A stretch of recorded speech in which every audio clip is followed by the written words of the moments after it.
Welcome to another episode here at my YouTube channel. My name is Tom with the call sign Lima Bravo 6 Quebec Juliet. Today, I'm not a very big fan of reading, but when it comes to Radio Amateur, I do read this one occasionally. Not particularly good at it, but I'm learning. So this is actually kind of the first magazine that's kind of interesting to me. But today was actually rather interesting. It's the December edition of 2023. It says this one. I'm not necessarily allowed to show the full content because kind of like copyright and stuff like that. But if you're a Norwegian and you subscribing on this one, or you understand and you subscribe to this one, open page 23, please, because it seems to be that there is going to be a different, like a novice license class in Norway, or what they're already calling it the F license. Or the beginner license, but it seems like the F license is kind of like getting stuck in the mouth of radio amateurs because it's been planned for having like a beginner license with the call sign Lima Foxtrot instead of Lima Alpha, Lima Bravo, which I have a holder of. And you have LC, which is for contest, and then you have LF like Lima Foxtrot. This is actually quite interesting because even with the reduced requirement for a new amateur license class today, it's actually rather difficult.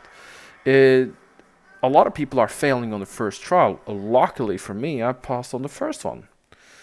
But I was determined to do it. But I could very easily fail too. But there is possibly just open page 23.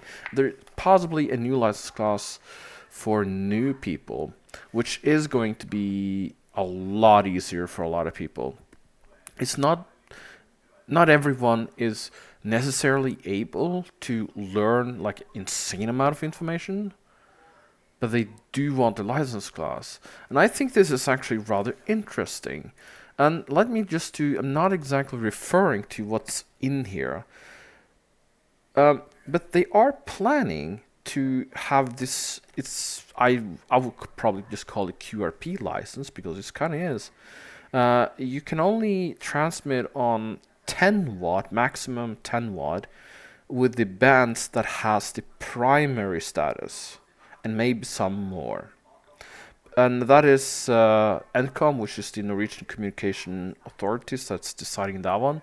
But there are some interesting suggestions that this QRP license group are delivering to the NCOM.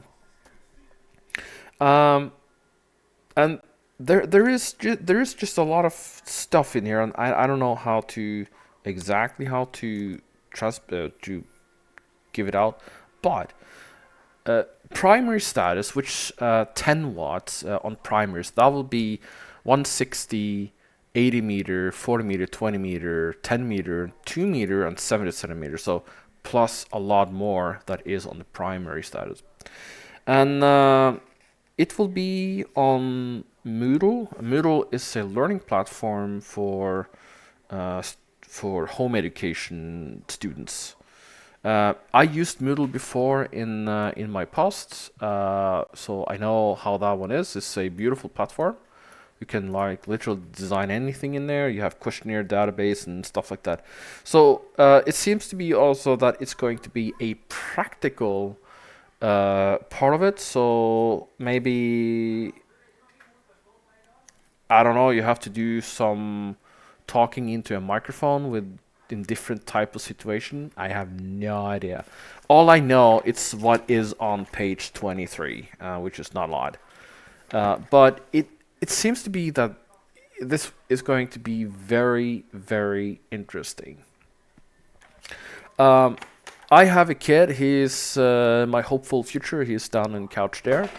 And I asked him if he was interested in taking it, and he doesn't know. But I think he does like communication. Is that he is extremely microphone shy. And I am working on that. I had a event with the walkie-talkie on 446 megahertz, and it kind of works pretty good. But hopefully, I can like motivate him to take the radio amateur license, and we can talk on 2 meter. That'll be great, or even a DMR radio when he is home.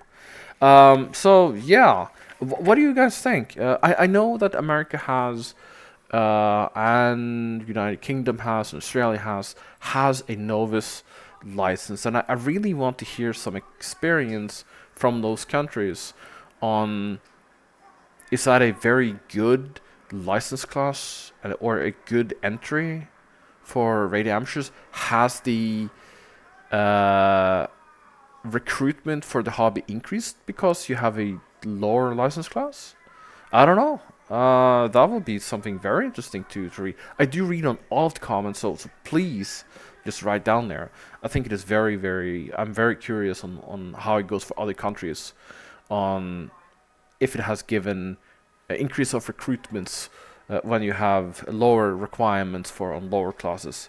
For me, this is very new.